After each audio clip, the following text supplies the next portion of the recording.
Hoje eu acordei com minha mulher, com a Antonella, com minha filha, a Ária, e escovamos os dentes, fomos fazer o café da manhã, pão, presunto, queijo, ovos.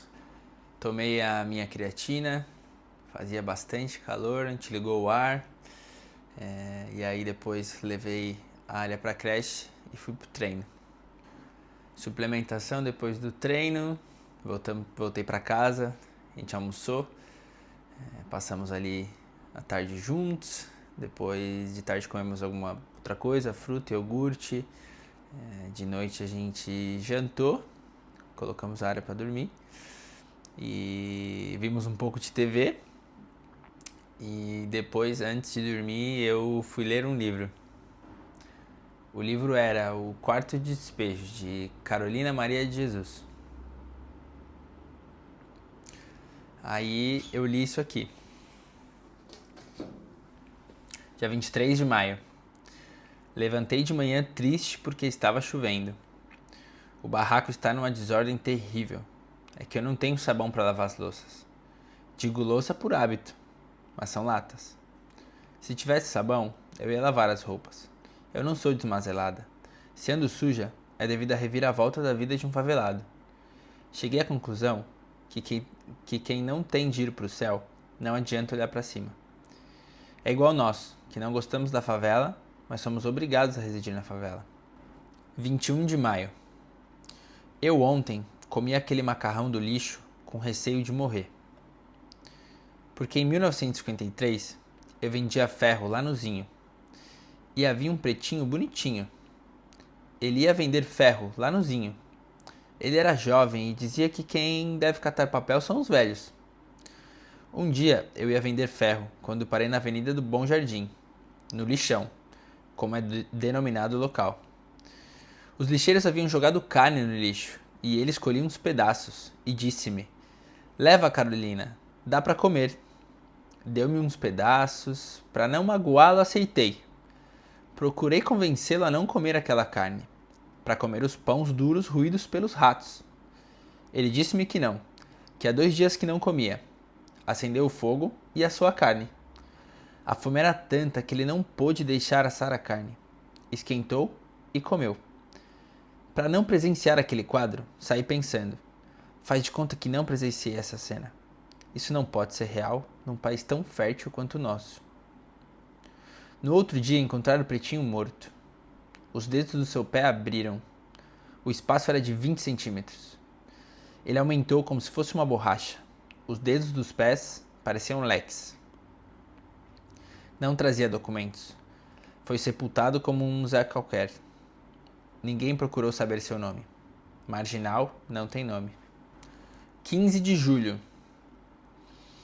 Quando eu deixava o leito, Vera perguntou: "Mamãe, é hoje que eu faço anos?"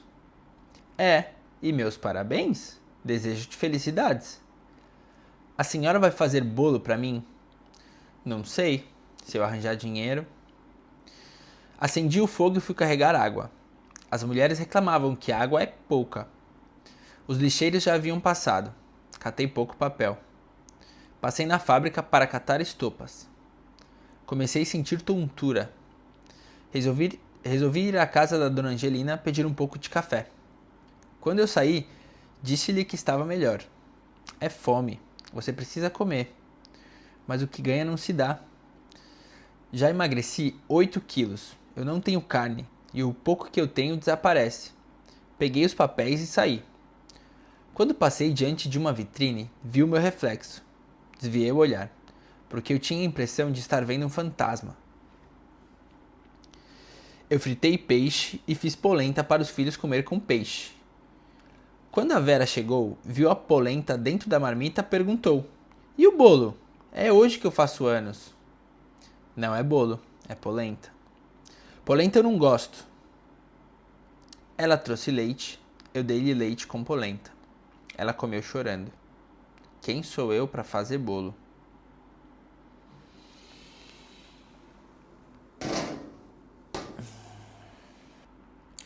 E eu aqui, privilegiado. Quem sou eu para reclamar de algo? Depois de ter vivido todo o meu dia sem ter passado absolutamente nenhuma necessidade. Não fiquei com sede, não fiquei com fome, não fui privado de tomar um banho, de lavar as próprias mãos. Minha filha teve o que comer o dia inteiro. Carolina Maria de Jesus foi uma escritora que viveu na favela de Canindé, em São Paulo, de 1955 a 1960.